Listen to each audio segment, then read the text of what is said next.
વડોદરા જિલ્લાનો શિનોર તાલુકાના સીમડી ગામે વિકાસના કામમાં ભ્રષ્ટાચારના આક્ષેપો સામે આવ્યા છે. કુકસ તરફ ખેતરમાં જવાના રસ્તા પાસે આશરે રૂટ 2,40,000ના ખર્ચે બનાવવામાં આવેલા નાળાની કામરી અને ગુણવત્તા સામે ગામજનોએ સવાલો ઉઠાવ્યા છે. સીમડી ગામે કુકસ તરફ ખેતરમાં જવાના રસ્તા પાસે બનાવવામાં આવેલા નાળાના કામમાં ગેરરીતિ થવી હોવાના આક્ષેપો ગ્રામજનો દ્વારા કરવામાં આવ્યા છે.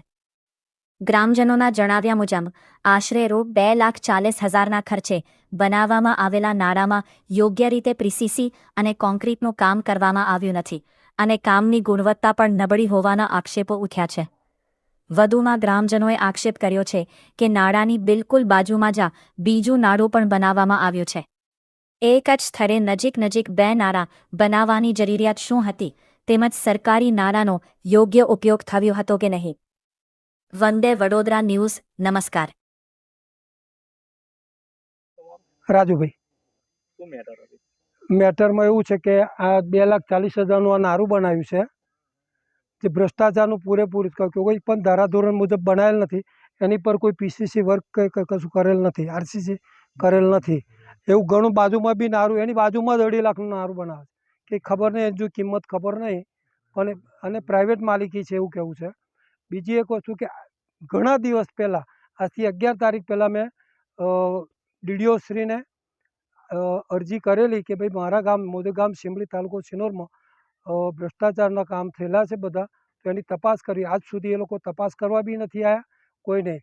અને નકલ રવાના અમે ડીડીઓ શ્રીને બી આપેલી છે, એ મેં મારા પોતાના એની પર આલી છે. અને આવા ઘણા કામ એવા છે. હજી પંચાયતમાં તલાવની પાર ઉપર તલાવની પારનું એ કરેલું છે, પ્રોટેક્શન વોલ બનાવી, પણ એ વોલ પણ ધારાધોરણ મુજબ નથી. અને અત્યારે ત્યાં સંડાસ બી બનાવે છે, બાથરૂમ બનાવે છે, ટાંકી પણ બનાવે છે, એ પણ ધારાધોરણ મુજબ થતી નથી, જે હવે અમે તમને બતાડીશું. અમારી માંગ છે ધારાધોરણ મુજબ થવું જોઈએ અને ભ્રષ્ટાચાર ના થવો જોઈએ. ઉપલા અધિકારી એની તપાસ કરવી જોઈએ. અને પ્રાઇવેટ માલિકી જે માલિક છે પોતે એવું કહે કે મારી મેં કર્યું, તો અને બાજુમાં જ 3 મીટર દૂર બી નથી આ નારું. તેવા નારા ભ્રષ્ટાચાર કરવાની શું જ્યાં જરૂર છે ત્યાં બનાવો ને. અમારી ગામના અસંખ્ય નારા એવા છે કે જે ધારાધોરણ મુજબ થયા નથી. ટોટલી કામમાં ભ્રષ્ટાચાર છે ને છે જ.